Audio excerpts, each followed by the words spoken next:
आप नाम लिख करके रखना, 3 महीने बाद में भारतीय जनता पार्टी की सरकार बनेगी, नाक नहीं रगड़े आपके सामने तो मेरे को पता है। ये जो फिल्मी हीरो बनने की कोशिश थानेदार तेज कर सके, वो सरकार निकम्मी है, और जो सरकार निकम्मी है वो सरकार बदलनी है। आज वो हालात इस शिव में, बाड़मेर में, राजस्थान में सब दूर है। ये जो आपका दर्द है कि बिजली नहीं होने के कारण से किसान की फसल बर्बाद हो रही है पूरे राजस्थान पर। मैं कल रामदेवरा से यात्रा शुरू, उससे पहले परसों के दिन में मैं बांसवाड़ा डूंगरपुर में था, वहां भी इसी तरह के हालात। और उससे पहले दिन में मैं सवाई माधोपुर में था और 5 दिन तक पूर्वी राजस्थान में था। पूर्वी राजस्थान के हर तहसील पर इसी तरह से किसान धरने पर बैठे। इन्होंने अपने मैनिफेस्टो में लिखा था कि हम 6 घंटे बिजली देंगे किसान को। हम उस समय मांग कर रहे थे कि हम 6 की जगह 8 घंटा देना चाहिए, लेकिन 6 घंटे छोड़ करके 60 मिनट बिना ट्रिपिंग के बिजली कहीं नहीं आती। इन्होंने जीएसएस बनाए नहीं, जो इन्होंने सिर्फ सस्ती लोकप्रियता के लिए और वोटों के राज के लिए एक पाप किया किसान के साथ में, वो मैं आज आपको खुलासे से बता दूं। राजस्थान में जो एग्रीकल्चर कनेक्शन देने का, डिमांड भरने का जो कैप था, वो 6-7 साल का शुरू से चलता आ रहा था। 6-7 साल बाद में अपने को कनेक्शन मिलता है। अब इन्होंने पहला भ्रष्टाचार फैलाने के लिए काम ये किया कि 2023 तक की डिमांड इशू कर दी, किए कि नहीं किए। अब वो डिमांड इशू करने के लिए पहले तैयारी करनी पड़ी। एक जीएसएस 33 केवीए का, उसमें 100 ट्यूबवेल चल सकते हैं, इससे ज्यादा नहीं चल सकते। अब जितने डिमांड नए इशू कर दिए इन्होंने, एक जीएसएस नया बनाया नहीं।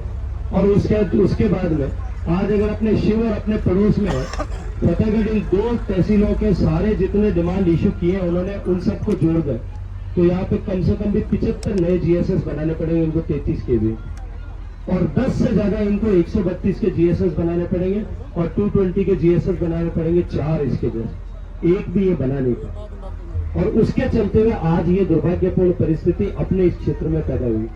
मैंने अभी एमडी को आपके सामने ही फोन किया, वो उल्टी सीधी बातें बता करके मुझे पढ़ाने की कोशिश कर रहा था कि ये सुप्रीम कोर्ट में चली गई और वहां चली गई। ये डीएनबी का मसला जो है, ये आज से 6 साल पहले 2016 में मैंने जो है ये तय करा दिया था और भारत सरकार की अप्रूवल करा दी थी कि बिजली का कनेक्शन लगाने के लिए कहीं भी किसी भी तरह की एनओसी की जरूरत नहीं पड़े।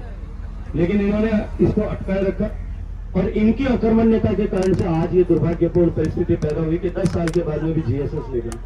पर एक बात बताऊं आपने, और शिव में तो जीएसएस नहीं बनी, कहते जमीन लपड़ होता है।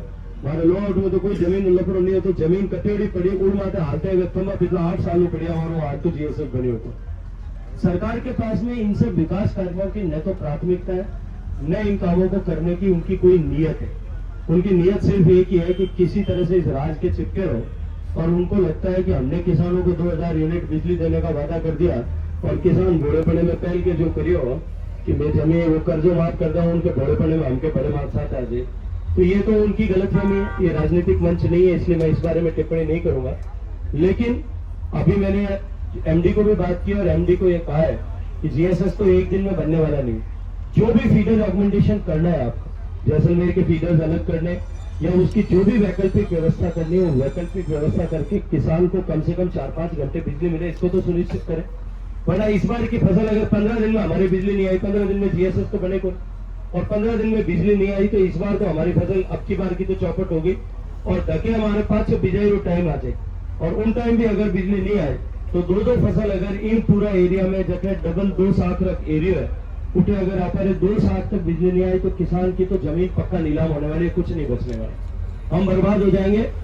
लेकिन मैं आपको एक बार आज भरोसे के साथ में एक बात कहता हूँ कि मैं अभी रात को ऊर्जा मंत्री से भी बात करूंगा, जो राजस्थान के ऊर्जा मंत्री जी हैं उनको भी कहूंगा कि अब आप लोगों ने बहुत हद कर दी है, अब इसको सुधारें वरना ठीक नहीं है। और मैं इसको आपको जिम्मेदारी के साथ में आपको भरोसा दिलाता हूँ कि एक बार बात करके हम सब लोग पूरे दिल से, पूरा भारतीय जनता पार्टी परिवार आपके साथ में खड़ा। और जो सरकार बिजली मांगने पर लाठी मारे, नौकरी मांगे युवा तो उसके ऊपर लाठी बरसाए, अगर किसान अपना हक मांगे, फसल का मुआवजा खरीद खराबे का मांगे तो उसके ऊपर लाठी चलाए, अगर बच्चे पेपर लीक हो जाए उसकी जांच करने के लिए कहे तो उसके ऊपर लाठी चलाए, नौकरी करने वाले अपनी मांग लेकर के जाए तो उसके ऊपर लाठी चलाए।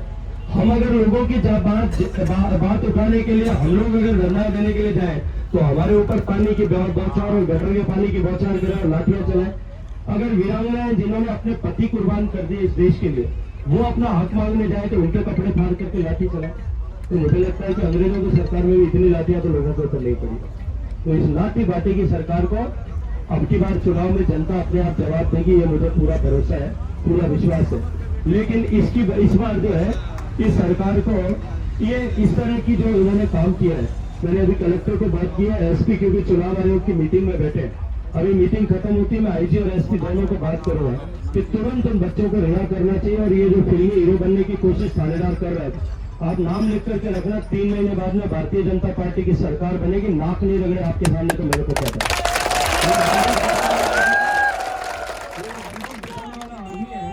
इसने जो बंदूक दिखाने की कोशिश की है, आपके सामने नाक नहीं रगड़े तो मेरे को कह देना चाहिए आदमी जो हमसे आता जो लेगा इस तरह का अत्याचार तो हमने अंग्रेजों के जमाने भी नहीं था।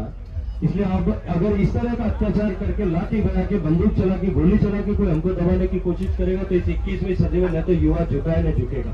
तो मैं आप लोगों को भरोसा दिलाता हूँ, हम भारतीय जनता पार्टी के कार्यकर्ता चाहे किसी भी स्तर पर खड़े, हम सब आपके साथ हैं। इस आंदोलन में राजस्थान के किसान और जवान के साथ में खड़े और हमने निरंतर सदन से लेकर सड़क तक सब जगह इन विषयों को लेकर के संघर्ष किया।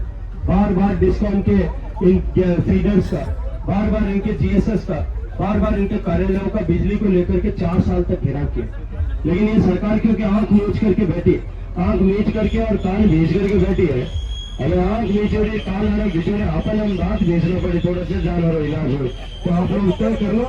आप लोग रोलर बच्चे भ्रष्टाचार कर रहे, इसके अलावा इनके पास कोई काम नहीं और कोई ऐसा क्षेत्र नहीं है जिसमें भ्रष्टाचार नहीं हुआ। आप लोग सब मिलकर के आपके संघर्ष को, आपके हौसले के जज्बे को मैं सलाम करता हूँ, अभिनंदन करता हूँ। हम सब लोग आपके साथ में खड़े, हर स्तर पर खड़े।